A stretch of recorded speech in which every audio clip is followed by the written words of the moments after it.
ពន្លឺនៃលោកីទាំងមូលនៅក្នុងយប់ដដែលនោះក្នុងចំណោមផ្កាយទាំងអស់មានផ្កាយថ្មីមួយដែលភ្លឺចែងចាំងជាងគេបានរះឡើង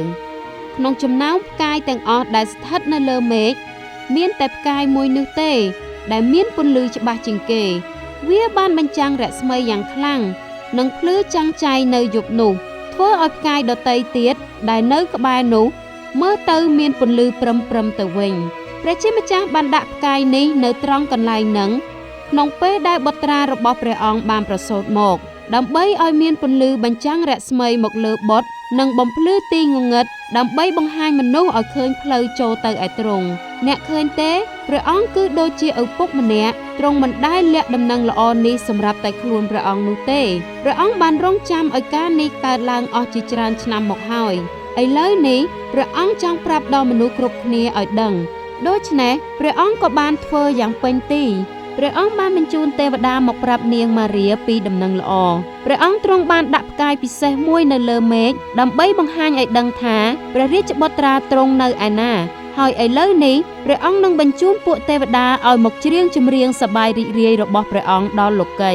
ទ្រង់នៅទីនេះទ្រង់យាងមកហើយចូលចេញទៅមើលព្រះអង្គជាកូនស្ងួនភ្ញារបស់យើងតើអ្នកនឹងបញ្ជូនក្រុមចម្រៀងដ៏អស្ចារ្យរបស់អ្នកទៅឯណាទៅរោងប្រគំភ្លេងមែនទេឬប្រហែលជាទៅឯដំណាក់ស្ដេចព្រះជាម្ចាស់បានបញ្ជូនក្រុមចម្រៀងរបស់ព្រះអង្គទៅឯជើងភ្នំតូចមួយនៅខាងក្រៅភូមិតូចមួយទាំងពាក់កណ្ដាលអាធ្រាត្រទ្រង់បានបញ្ជូនពួកទេវតាទាំងនោះដើម្បីច្រៀងដល់អ្នកគង្វាលជាមក្រីក្រមួយក្រុម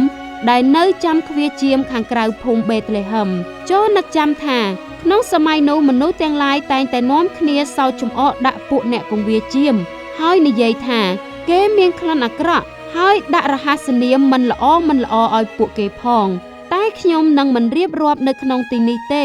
អ្នកឃើញទេមនុស្សទាំងឡាយតែងនាំគ្នាគិតថាពួកអ្នកគង្វាលជាមជាមនុស្សក្រហ្វក់ជាមនុស្សគ្មានគេរាប់រកប៉ុន្តែព្រះជាម្ចាស់បានគិតថាពួកអ្នកគង្វាលជាមទាំងនោះជាមនុស្សសំខាន់ដែលព្រះអង្គត្រូវការពីព្រោះពួកគេជាក្រុមដែលព្រះជាម្ចាស់ទ្រង់ជ្រើសរើសដើម្បីប្រាប់ពីដំណឹងល្អមុនគេហើយក៏បានជ្រើសរើសដើម្បីឲ្យពួកគេប្រកាសពីដំណឹងល្អប្រាប់អ្នកដទៃមុនគេបង្អស់ដែរនៅយប់នោះមានពួកអ្នកគង្វាលខ្លះបានចេញទៅឯទីវាលគេនាំគ្នាអាំងភ្លើងកម្ដៅខ្លួនស្រាប់តែភ្លាមនោះវងជាមរបស់គេបានផ្អើលឡើងជាមទាំងនោះមានការភ័យខ្លាចនឹងអ្វីមួយដើមអូលៀវរង្គើអីហ្នឹងខ្លាំងណាស់ណសូរសំឡេងតទះស្លាប់មែនឬគេងាកមកក្រោយឃើញបុរសដ៏មានពន្លឺភ្លឺផ្លេកឈរនៅចំពីមុខចាំងរស្មីពីទីងងឹតមកបុរសដ៏មានពន្លឺចាំងចៃនិយាយឡើងថាសូមកុំខ្លាចខ្ញុំឡើយខ្ញុំមិនមែនមកដើម្បីធ្វើបាបអ្នកទេខ្ញុំមកដើម្បីនាំដំណឹងល្អមកសម្រាប់មនុស្សគ្រប់គ្នានៅគ្រប់ទីកន្លែងទាំងអស់គឺនៅថ្ងៃនេះក្នុងទីក្រុងស្ដេចដាវីតនៅភូមិបេតលេហឹមព្រះរាជបុត្រានៃព្រះបានប្រសូតមកអ្នកអាចនាំគ្នាទៅមើលព្រះអង្គបានព្រះអង្គផ្ដេកនៅក្នុងស្នុកសត្វនៅពីក្រោយខ្នងទេវតាពួកគេបានឃើញពពកភ្លឺចម្លែកតែមិនមែនជាពពកឡើយគឺជាពួកទេវតាដែលមានជាក្រុមពេញដោយពន្លឺហើយគេនាំគ្នាច្រៀងចម្រៀងយ៉ាងពីរោះសូមថ្វាយសិរីរុងរឿងដល់ព្រះជាម្ចាស់សូមឲ្យព្រះនាមទ្រង់បានល្បីល្បាញឡើងជ័យយោ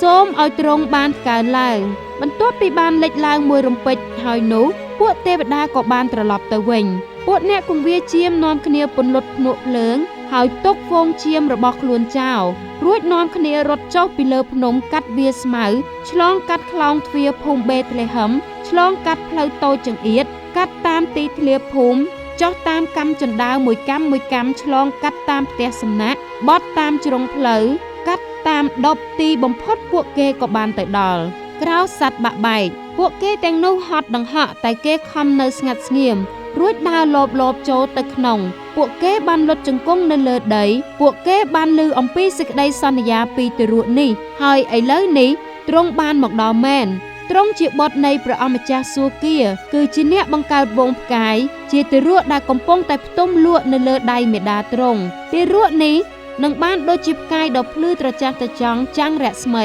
នៅលើមេឃក្នុងយប់នោះជាពន្លឺដែលបំភ្លឺដល់លោកីទាំងមូលបណ្ដេញសេចក្តីងងឹតចេញជួយមនុស្សឲ្យអាចមើលឃើញហើយទោះបីជាយប់ងងឹតយ៉ាងណាក៏ដោយ ក៏ផ្កាយនោះរឹតតែភ្លឺចិញ្ចែងកាន់តែខ្លាំងឡើងខ្លាំងឡើង